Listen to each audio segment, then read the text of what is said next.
اعوذ باللہ من الشیطان الرجیم بسم اللہ الرحمن الرحیم یا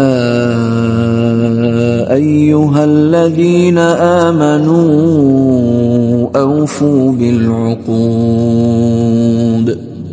احلت لکم بہیمۃ الانعام الا ما یتلی علیکم غیر محل الصید وانتم حرم ان اللہ یحکم ما یرید۔ اے اہل ایمان، اپنے عہد جو تم کرتے ہو ان کو پورا کیا کرو۔ قیامت مضمر ہے اس کے اندر۔ مسند احمد میں حدیث ہے کہ جو شخص عہد پورا نہیں کرتا اس کا کوئی دین نہیں ہے۔ اور سورہ بنی اسرائیل میں جا کے اللہ تعالیٰ نے جو 10 کمانڈمنٹس ہیں ان میں ایک کمانڈ یہ ہے کہ عہد کو پورا کرو، بے شک عہد کے بارے میں تم سے سوال کیا جائے گا۔ دنیا کا سارا نظام جو ہے وہ عہد کے اوپر چل رہا ہے۔ ایون میاں بیوی کا جو ریلیشن شپ ہے یہ بھی ایک عہد ہے، نکاح کی بائنڈنگ کے ساتھ، کہ وہ ایک اب مستقبل میں ایک زندگی گزاریں گے جس میں مرد کی اپنی رسپانسبلٹیز ہوں گی، عورت کی اپنی رسپانسبلٹیز ہوں گی، اور یہ مل کے خاندان کو وجود بخشیں گے۔ پھر آگے سیکس ڈسپلن ہے، پھر اولاد کی پرورش ہے، یہ ساری کی ساری چیزیں۔ اسی طریقے سے دنیا میں جو کاروبار ہے وہ بھی عہد کے اوپر چل رہا ہے۔ امپلائر ریلیشن شپ، یعنی جو تاجر ہے اور اس نے جو ملازم رکھا ہے اس کے درمیان جو ریلیشن شپ ہے وہ بھی ایک عہد ہے۔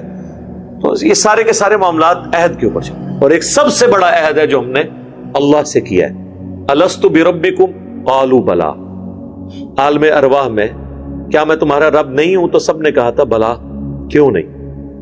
اور پھر جو کلمہ گو ہیں انہوں نے تو ویسے ہی اللہ کے ساتھ عہد کیا ہے۔ اس عہد کا بھی ذکر آئے گا کہ اہل ایمان تم نے کہا تھا سمعنا واطعنا، ہم نے سنا اور اطاعت اختیار کی، تو اب اپنے عہد کو پورا کرو۔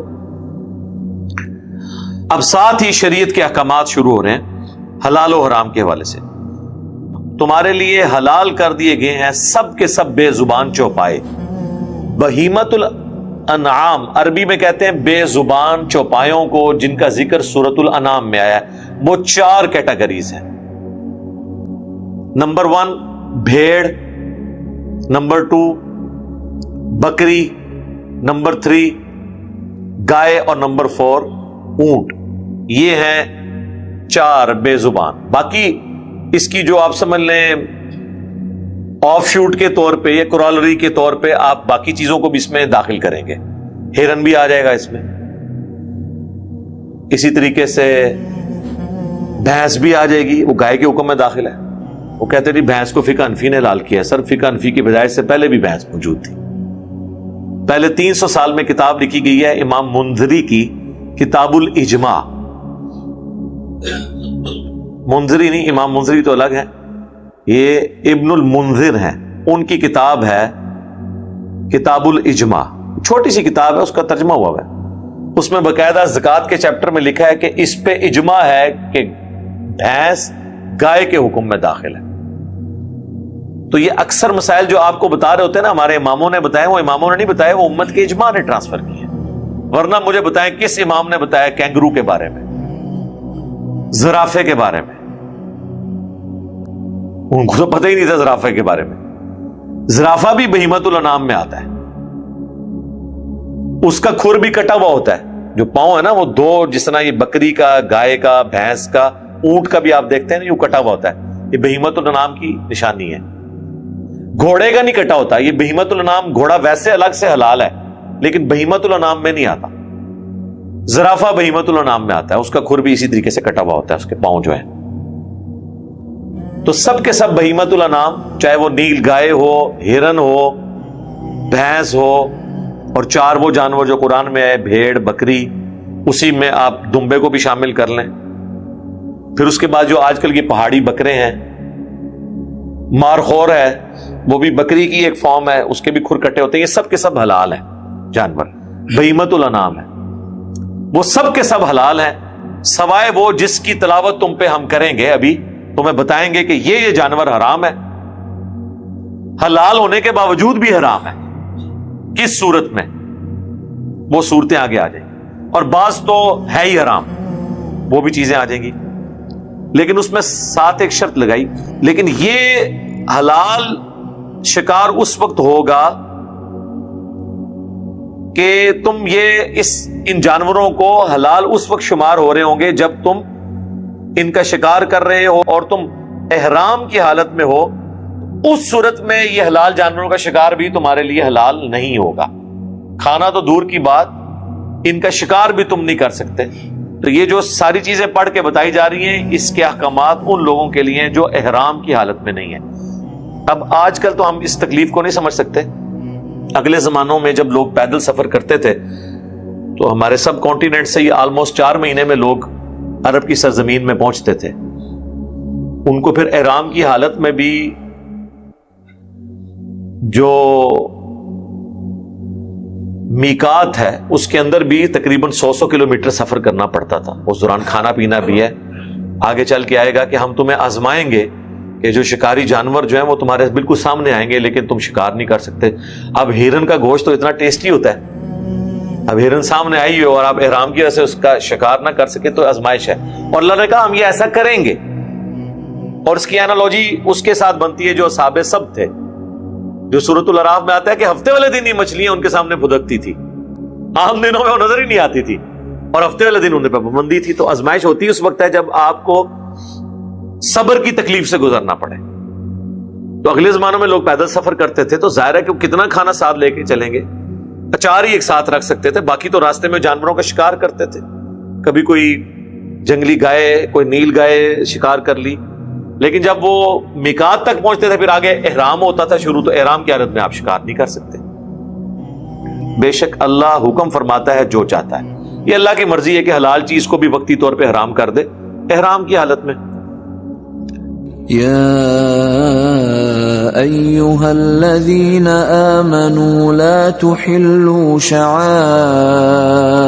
الله ولا الشهر الحرام ولا الهدي ولا القلائد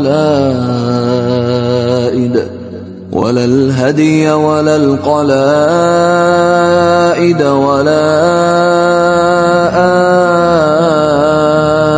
آمين البيت الحرام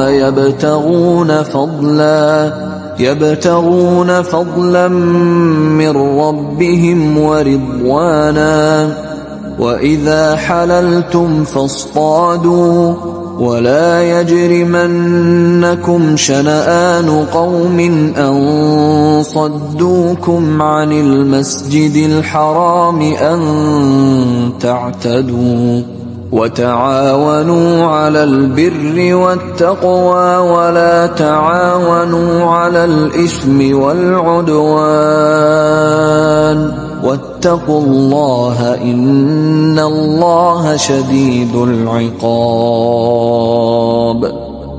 اے اہل ایمان، جو اللہ کی نشانیاں ہیں نا، جن کی اللہ نے حرمت رکھی ہے، عزت رکھی ہے، ان کی حرمت کو پامال نہ کرو، ان کو حلال نہ ٹھہرا لو اپنے لیے. اور نہ ہی وہ مہینے جن کی حرمت اللہ نے رکھی ہے ان کو تم اپنے لیے حلال ٹھہرا لو. یعنی 4 مہینے تھے جن میں جنگ و جدال کرنا منع تھا، لڑائی نہیں کر سکتے تھے. وہ 4 مہینے سورہ توبہ میں آگے چل کے ذکر آئے گا کہ 4 مہینے اللہ تعالیٰ نے حرمت والے رکھے ہیں جب سے زمین و آسمان کو پیدا کیا ہے. اور ڈیٹیل اس کی بخاری اور مسلم میں آئی ہے کہ اس میں سے 3 مہینے کنزیکٹیو ہیں، ذی قعدہ، ذوالحجہ اور محرم، اور چوتھا ہے رجب. ان 4 مہینوں میں جنگ کرنا بھی منع ہے. جنگ صفین کے دوران ایک حرمت والا مہینہ آ گیا تھا تو پھر جنگ کو روک دیا گیا اس کی وجہ سے. اسی لیے میں نے اپنی حکومتوں کو بھی بارہا کہا ہے کہ جب آپ یہ جو دہشت گردوں کے خلاف آپریشن کر رہے ہوتے ہیں، کوئی اس طرح کے معاملات ہوں، تو جب تک ان کی طرف سے کوئی کارروائی نہ ہو تو حرمت والے مہینوں میں یہ کارروائیاں بھی روک دینی چاہیے، جنگ و جدال والی. لیکن یہ تو صورت میں جب کوئی کسی کو شریعت کے ساتھ کوئی دلچسپی ہو، یہاں تو بڑے بڑے احکامات توڑے جا رہے ہوتے ہیں والعیاذ باللہ تعالی. اور نہ حلال ٹھہراؤ قربانی کے جانوروں کو. جو ہدی وہ جانور ہوتا ہے کہ جو حج قران یا حج تمتع کے لیے یا ایون عمرے کے لیے بھی لے کے جا سکتے ہیں، جو کہ کعبے جا کے قربان کیا جاتا تھا، تو وہ ہدی کا جانور ہے. اور نہ ہی وہ جانور جن کے گلوں میں پٹے ہیں کہ وہ اللہ کی راہ کے جانور ہیں، ان کی نشانی کے طور پہ ان کے گلوں میں پٹے ڈالے جاتے تھے. تقلید کا لفظ بھی یہاں سے نکلا ہے. ان کے گلے میں پٹا ہوتا ہے نا اپنے بابوں کا، تو یہ تقلید لفظ ہی نٹوریس ہے، یہ اتنا برا لفظ ہے کہ یہ اللہ رسول کی اطاعت کے لیے اللہ نے استعمال نہیں کیا۔ قرآن میں آپ دیکھیں اطاعت کا لفظ ہے، اتباع کا لفظ ہے، اللہ کے نبی کی تقلید بھی نہیں آئی جن کی جا سکتی تھی، لیکن وہ بھی سورہ یوسف میں ہے کہ نبی تم فرماؤ میں اور میرے اصحاب پوری بصیرت کے ساتھ اس دین کے اوپر ہیں۔ اس لفظ سے ہی اللہ کو اس حوالے سے نفرت ہے، اندھے بن کے نہیں آپ دین کے احکامات کی پیروی کریں گے۔ تو یہ قلائد، وہ پٹا ہار بخاری مسلم میں آتا ہے، نبی علیہ السلام اپنے مبارک ہاتھ سے جو ہے نا وہ اس کی رسی کو بل دے کے اور باقاعدہ گلے میں ہاتھ ڈالا جاتا تھا۔ اس میں پرانی جوتیاں جو ہے نا وہ پروئی جاتی تھی، اس زمانے میں ظاہر ہے وہ لاکٹ یا اس طرح کا سلسلہ تو نہیں تھا، تو وہ جوتیوں کو نشانی ہوتی تھی کہ اللہ کی راہ کے یہ جانور ہیں، تو راستے میں جو قافلے لوٹا کرتے تھے وہ ان قافلوں کو نہیں لوٹا کرتے تھے جو حج کے لیے جا رہے ہوتے تھے۔ اور نہ بے حرمتی کرو ان لوگوں کی، نہ ان کی حرمت کو پامال کرو جو بیت اللہ کے لیے، مسجد حرام کے لیے سفر کر رہے ہیں حج اور عمرے کا۔ یہ لوگ اللہ کا فضل اور اس کی رضا جوئی کے لیے یہاں پہ آتے ہیں، اپنے ذوق میں جو کچھ سمجھتے ہیں۔ تو اس سے مجھے ضمناً یاد آیا کہ جو لوگ کہتے ہیں نا کہ جی فلاں فلاں فرقے یہ مشرک ہیں، اور بعض تو کہتے ہیں مشرکین عرب سے بھی بدتر ہیں، تو ہم ان کو کہتے ہیں ٹھیک ہے پھر ان کا حرم میں داخلہ بند کروائیں آپ، اگر آپ ان کو یہ سمجھتے ہیں۔ قرآن میں تو واضح لکھا ہے کہ مشرکین عرب کا داخلہ بند ہے، جڑیں بنونا۔ اس طریقے سے ایک کلمہ گو اگر مشرک بھی ہو، اگر وہ اللہ رسول آخرت اور ختم نبوت اور قرآن کو مانتا ہے، آپ اسے کافر نہیں کہہ سکتے۔ جب کافر نہیں کہہ سکتے وہ حرم میں آ سکتے ہیں، اور جب تم حلال ہو جاؤ یعنی احرام کی پابندیوں سے آزاد ہو جاؤ حج اور عمرے کے بعد، اس کے بعد تم شکار کر سکتے۔ اور دیکھنا کسی قوم کی دشمنی تمہیں مت ابھارے اس بات پہ کہ تم کسی کو مسجد حرام میں آنے سے روک دو اور ان کے ساتھ زیادتی کرو۔ ظاہر ہے یہ ہو سکتا تھا نا، صلح حدیبیہ کے موقع پر مشرکین عرب نے بھی تو آنے سے روک دیا تھا نا نبی علیہ السلام کو، اور کہا تھا اس دفعہ تو آپ واپس جائیں، اگلے سال آئیں۔ تو یہ نہ ہو کہ تم پرانی دشمنی تازہ کرو، کیسی بھی ایک بار تو انہوں نے پھیرا پواواں گے نا، نہیں یہ کام نہیں کرنا۔ اور تعاون کرو نیکی اور پرہیزگاری کے کاموں میں، اور مت تعاون کرو، مت مدد کرو ایک دوسرے کی گناہ اور زیادتی کے کاموں میں، اور تقوی اختیار کرو اللہ کا، بے شک اللہ تعالی سخت ہے گرفت فرمانے میں، عذاب دینے میں۔ حرمت عليكم الميتة والدم ولحم الخنزير وما أهل لغير الله به والمنخنقة والموقوذة والمتردية والنطيحة وما أكل السبع إلا ما ذكيتم وما ذبح على النصب وأن تستقسموا بالأزلام ذلكم فسق اليوم يئس الذين كفروا من دينكم فلا تخشوهم واخشون اليوم أكملت لكم دينكم وأتممت عليكم نعمتي ورضيت لكم الإسلام دينا فمن اضطر في مخمصة غير متجانف لإثم فإن الله غفور رحيم۔ اب وہ 11 اقسام آ رہی ہیں جو حرام کی گئی ہیں کھانے والی چیزوں میں، ان میں سے 4 تو ایسی ہیں جو کہ سورہ الانعام میں، سورۃ البقرہ میں، سورۃ النحل کے اندر اور سورۃ المائدہ میں یہ بار بار ذکر ہوئی ہیں، وہ ہمیں پتہ ہے۔ 4 کے علاوہ 7 ایسی حلال چیزیں ہیں جو حرام ہو جائیں گی اگر وہ اس کنڈیشن میں چلی گئی تو۔ سنیں، حرام کر دیا گیا ہے تمہارے لیے مردار، نیچرل ڈیتھ، کوئی جانور مر گیا چاہے حلال بھی تھا وہ مردار ہے، وہ حرام ہے۔ اور خون، اور خون کون سا؟ بہتا ہوا لہو۔ ایک گوشت اور ہڈی کے اندر لہو ہوتا ہے، وہ کھا سکتے ہیں آپ، وہ حلال ہوتا ہے، یہ بہتا ہوا لہو۔ اور خنزیر کا گوشت، اور وہ حلال جانور بھی جس کے ذبح کے وقت غیر اللہ کا نام لیا جائے، اللہ کے نام کے سوا وہ ذبح ہوا، یا اللہ کا نام اس پہ نہیں لیا تو اب وہ جانور بھی، حلال جانور بھی ذبح کے باوجود حرام ہو جائے گا کیونکہ وہ اللہ کے لیے نہیں ہوا. اور گلا گھونٹ کر مارا ہوا جانور، اب گلا گھونٹ کے جو جانور مارا ہے نا حلال، وہ حرام ہوگا. اور جو چوٹ سے مرا ہو، یعنی ایک جانور بھاگ رہا تھا، سلپ ہوا، پہاڑی سے نیچے گر گیا اور نیچرل ڈیتھ مر گیا، تو اب وہ حرام ہے. ہاں مرنے سے پہلے پہلے آپ اسے آ کے ذبح کر لیں تو حلال ہوگا، لیکن اگر وہ آپ کے پہنچنے سے پہلے مر گیا، چاہے اس کا خون بھی نکلا ہے، تب بھی وہ حرام تصور کیا جائے گا. اور اوپر سے نیچے گر کر مرنے والا جانور، ایک چوٹ والا جانور اور ایک اوپر سے نیچے گر کے مرنے والا جانور. چوٹ والا جانور یہ بھی ہو سکتا ہے کہ آپ نے پتھر مارا، اس کے سر میں یا کن پٹی پہ لگا اور جانور مر گیا تو وہ حرام ہے. بلندی سے گرا مر گیا، وہ بھی حرام ہے. اور سینگ لگنے سے مرا ہوا جانور، دو جانور آپس میں لڑے، ایک کا سینگ دوسرے کو لگا، اس کا خون بہا، اگرچہ وہ خون نکل رہا ہے لیکن آپ نے ذبح نہیں کیا اس کو اور پہلے ہی مر گیا تو وہ جانور حرام ہے. اور ایسا جانور جسے درندے نے کھایا ہو، شیر نے ہرن اپنے لیے شکار کیا، مر گیا، اب گوشت بچے آپ کے، جی میں بھی بیچ میں سے کھا لوں، نہیں. ہاں شیر نے شکار کیا اور زندہ جانور، ابھی اس کی روح نہیں نکلی تھی، جان ختم نہیں ہوئی تھی، آپ پہلے ہی پہنچ کے اسے ذبح کر لیا، پھر تو حلال ہوگا. اسی کا ذکر ہے. ہاں جسے تم ذبح کر لو، کسی جانور نے شکار کیا لیکن ذبح تم نے کر لیا اس کے مرنے سے پہلے، تو وہ پھر حلال ہوگا. اور ایسے جانور بھی جو ذبح کیے جائیں تھانوں کے اوپر، اس وقت بتوں کے وہ تھان بنے ہوئے تھے جس کی آپ ماڈرن فارم آپ دیکھ لیں، یہ جو ہمارا مزارات والا سسٹم ہے، ٹھیک ہے ایگزیکٹلی وہ نہیں ہے لیکن یہاں پہ بھی آپ پتہ خلاف شرع کام ہو رہے ہیں، تو ان تھانوں پہ نہیں ہو. میں نے آپ کو مقام بوانا والی حدیث سنا دی. اور نہ جو جوئے کے تیروں کے اگینسٹ جو جانور ہے نا، وہ بھی جو جانور ہے وہ بھی حرام تصور کیے جائیں گے. یہ وہ سارے چیزوں کو اللہ نے پھر اکٹھا کر کے کہا یہ سب کی سب چیزیں جو ہیں وہ گناہ کے کام ہیں، گناہ کبیرہ ہے. آج کے دن مایوس ہو گئے ہیں کافر تمہارے دین سے، تو ان سے مت ڈرو، مجھی سے ڈرو.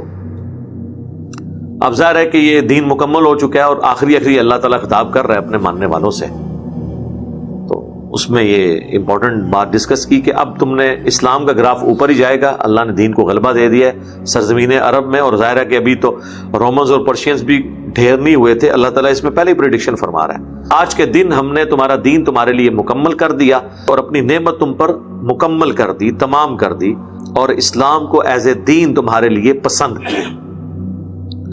البتہ جو کوئی لاچار ہو جائے بھوک کی وجہ سے جبکہ وہ گناہ کی طرف مائل نہ ہو، تو بے شک اللہ تعالیٰ بخشنے والا مہربان ہے.